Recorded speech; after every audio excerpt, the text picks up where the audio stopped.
এই ধরনের দস্তার কড়াই কিছুদিন রান্না করার পর কিন্তু এরকম কালো হয়ে যায়। আমি যেভাবে কড়াই পরিষ্কার করি সেটাই আপনাদের সাথে শেয়ার করব। অনেকেই বলে যে ৫ মিনিটে নতুনের মতো চকচকে হয়ে যাবে কালো কড়াই। এটা কিন্তু ভুল কথা। ৫ মিনিটে কিন্তু কখনোই সম্ভব না। আমি এখানে শিরিষ কাগজ নিয়েছি আর কড়াইটা কিন্তু শুকনো অবস্থায় আছে। প্রথমে আপনাদের ভাইয়াকে আমি কাজে লাগিয়ে দিয়েছি যে তুমি একটু ঘষে দাও আমাকে। অনেক আপুরা কিন্তু বলে যে কড়াই পরিষ্কার করতে নাকি হাতের জোর লাগে না। এটাও কিন্তু ভুল কথা। হাতের জোর ছাড়া কিন্তু কড়াই পরিষ্কার হয় না।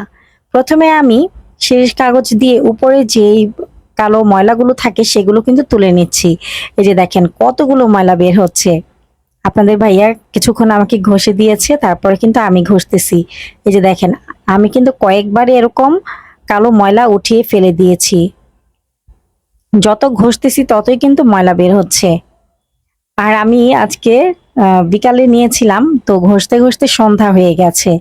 এখন আমি কি করব, ঘষার কাজ শেষ, কড়াইটাকে ধুয়ে চুলায় বসিয়েছি।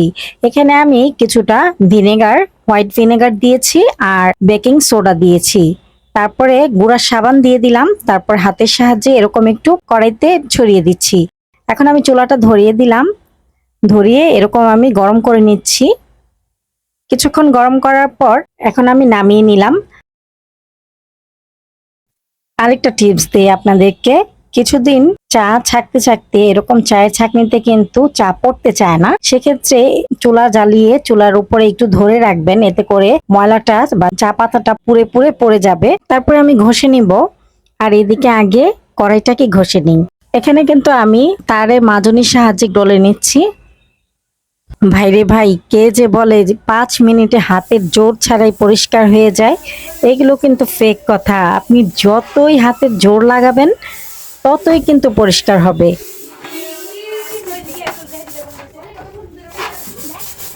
ডলতে ডলতে কিন্তু কালো হয়ে যাচ্ছে। আর সাইডের গুলাও পরিষ্কার হয়ে যেত, কিন্তু আমি আজকে রাত হয়ে যাচ্ছে তো এই জন্য ডলতেছি না। আমি আরেকদিন ভালো করে পরিষ্কার করে নেব। এই তো এখন আমি ধুয়ে নিচ্ছি। বললাম না, হাতের জোর দিয়ে যত ডলবেন তত পরিষ্কার হবে। এই তো ফাইনালি আমি এরকম পরিষ্কার করতে পেরেছি। আমার কাছে আরেকটা টিপসও আছে, সেটা আমি আপনারা যদি কমেন্ট করেন তাহলে আমি আরেকটা কালো কড়াই দিয়ে ভিডিও করে দেখাবো। সেই জিনিসটা দিয়ে সারা রাত ভিজিয়ে রাখলে এতটা কষ্ট হবে না, আর একটু কষ্ট কম হবে। আর এই যে দেখেন চায়ের ছাঁকনিটা কতটা পরিষ্কার হয়েছে। এখন আমি পানি ঢেলে দেখাচ্ছি আপনাদেরকে। এই চায়ের ছাঁকনিটা আমি 10 বছর ধরে ব্যবহার করছি এরকম পরিষ্কার করে করে। ভিডিওটি ভালো লাগলে প্লিজ একটি লাইক দিবেন। আজকের মতো ভিডিওটি এ পর্যন্তই। আল্লাহ হাফেজ, আসসালামু আলাইকুম।